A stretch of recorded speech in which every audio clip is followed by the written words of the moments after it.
যখন কোনো বান্দা আল্লাহর কাছে তওবা করে, যখন কোনো বান্দা আল্লাহর কাছে ভিক্ষা চায়, তখন আল্লাহ এত খুশি হন, ওই ব্যক্তির চেয়ে আল্লাহ বেশি খুশি হন। কোন ব্যক্তি?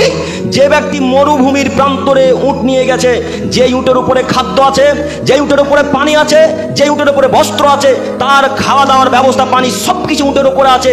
হঠাৎ উটটি তার হাত থেকে ছুটে দৌড়ে কোথায় হারিয়ে গেল, পালিয়ে গেল। লোকটা হতাশ, আর উটটা তার কাছে আসবে এরকম আশা পায় না। উট হারিয়ে গেছে, আল্লাহর কাছে শুধু কান্নাকাটি করে আর বলে, আল্লাহ আমার উট ফিরিয়ে দাও, আল্লাহ আমার উট ফিরিয়ে দাও, আল্লাহ আমার উট ফিরিয়ে দাও, নইলে আমার বাঁচার কোনো পথ নেই। এই মরুভূমিতে, মরুভূমিতে কোনো গাছপালা নেই, শুধু বালু আর বালু, শুধু বালু আর বালু। যেদিকে যত দূর চোখ যায় তত দূর পর্যন্ত বালু। কিছুক্ষণ পথ গিয়ে একটা গাছ দেখতে পেয়েছেন লোকটা, সে গাছের তলায় বসে আল্লাহকে বলছেন, আল্লাহ তুমি আমার বাহন ফিরিয়ে দাও, আল্লাহ তুমি আমার বাহন ফিরিয়ে দাও, আল্লাহ তুমি আমার বাহন ফিরিয়ে দাও। এই বলতে বলতে লোকটা ঘুমিয়ে গেছে। ঘুম থেকে উঠে দেখছে তার বাহন পাশে দাঁড়িয়ে আছে। আল্লাহু আকবার। ঘুম থেকে উঠে দেখছে উটটা তার পাশে এসে দাঁড়িয়ে আছে। তখন উটের লাগামকে ধরে, উটের লাগামটাকে ধরে এত খুশি হয়েছে, খুশি হয়ে আল্লাহকে বলছে, আল্লাহ তুমি আমার বান্দা, আমি তোমার আল্লাহ। হাদিস বুঝতে পারেননি? এত খুশি লোকটা, বাহন ফিরে পেয়েছে, খুশিতে বলছে, আল্লাহ তুমি আমার আল্লাহ, আমি তোমার বান্দা, তুমি আমার বান্দা। আল্লাহকে বলছে তুমি আমার বান্দা, আমি তোমার আল্লাহ। এত খুশি, মানে খুশিতে বাক্যকে উল্টে দিয়েছে, বুঝতে পারেনি। তো আল্লাহ নবী বলছেন, ওই লোকটা যত খুশি হয়েছে তার থেকে লক্ষ কোটি গুণ বেশি খুশি হয় আল্লাহ যখন কোনো বান্দা আল্লাহর কাছে ভিক্ষা চাই। আল্লাহু আকবার। হাদিস বুঝাতে পারলাম না মনে হয়? বলেন আল্লাহ কত খুশি হন তাহলে।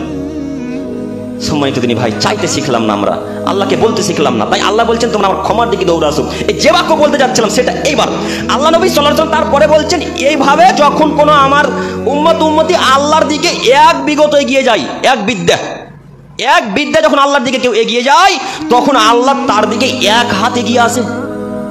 যখন কোনো বান্দা বান্দি আল্লাহর দিকে এক হাত এগিয়ে যায়, তখন আল্লাহ তার দিকে দুই হাত এগিয়ে আসে। আল্লাহ নবী সাল্লাল্লাহু আলাইহি ওয়াসাল্লাম তারপরে তৃতীয়বার বলছেন, যখন কোনো বান্দা বান্দি, যখন কোনো আমার উম্মতির মধ্যে ছেলেমেয়েরা আল্লাহর দিকে হেঁটে যায়, তখন আল্লাহ তার দিকে দৌড়ে আসেন। আল্লাহু আকবার। বুখারী মুসলিম। আল্লাহ ক্ষমা করার জন্য আপনার কাছে দৌড়ে আসে। আপনি যদি এক পা আল্লাহর দিকে এগিয়ে যান, আল্লাহ আপনার দিকে 10 পা এগিয়ে আসবে।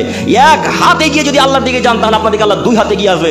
আপনি যদি ক্ষমা চাওয়ার জন্য হেঁটে যান, আল্লাহ আপনার কাছে দৌড়ে এসে আল্লাহ আপনার জন্য অপেক্ষা করবে, কখন এই বান্দা আমার কাছে ভিক্ষে চাইবে, আমি ক্ষমা করে দেবো। সম্মানিত দিনী ভাই, কাজেই ক্ষমার দিকে দৌড়ান, আল্লাহর ক্ষমার দিকে দৌড়াতে হবে।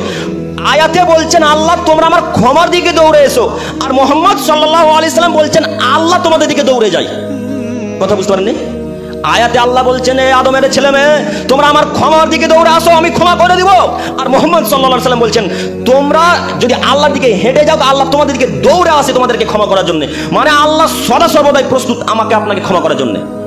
অতএব আপনার কাছে আমি অনুরোধ করছি, আপনাদেরকে আমি অনুরোধ করে বলছি, পাপ অনেক হয়েছে, আল্লাহর কাছে ভিক্ষা চান, ক্ষমা থেকে নিরাশ হবেন না, দয়া থেকে নিরাশ হবেন না। আল্লাহ বলছেন, দালিকা ফাদলুল্লাহ, এটাই আমার দয়া, এটাই আমার কৃপা, ইউতিহি মাইয়াশা, আমি যাকে ইচ্ছা দয়া করি, যাকে ইচ্ছা দয়া করে। আল্লাহ কোন মানুষকে দেখে দয়া করেন না। আল্লাহ বলছেন, আমার যাকে ইচ্ছা হয় তার উপর দয়া করে দিই আমি। কে কেমন আমার দেখে লাভ নেই। ফকিরের উপর দয়া করবো, ধনীর উপর করবো না, এটা আমার রীতিতে নেই, এটা আমার নীতি নয়, আমার বিধান এরকম নয়। আমার ইচ্ছা যাকে খুশি ক্ষমা করে দেবো, যাকে ইচ্ছা দয়া করবো। অতএব আমি আপনাদেরকে অনুরোধ করে বলি, আল্লাহর কাছে ভিক্ষা যান, আল্লাহর দয়ার দিকে দৌড়ে যান, আল্লাহর ক্ষমার দিকে দৌড়ে যান, জান্নাতের দিকে দৌড়ে যান। আল্লাহ আমাদেরকে বুঝার তৌফিক দান করুক। সকলে বলি আমিন।